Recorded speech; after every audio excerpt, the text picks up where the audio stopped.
Arratsaldeon, buenas tardes. Estamos aquí para presentar un poco públicamente a Jota, a José Julio Arregui. Jota, el nuevo entrenador para la próxima temporada para el Alburu. Jokalaria, areto futboleko eskoletako monitorea, entrenatzailea hainbat taldetan, emakumezkoetan, zein gizonezkoetan.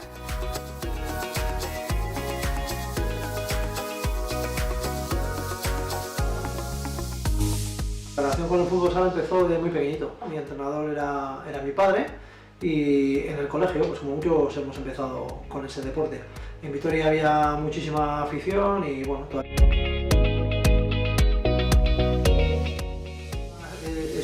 es un reto ir a Ibarra porque creo que somos de los banquillos actualmente más importantes de Euskadi y una de las mejores estructuras también, si no la mejor, ¿no?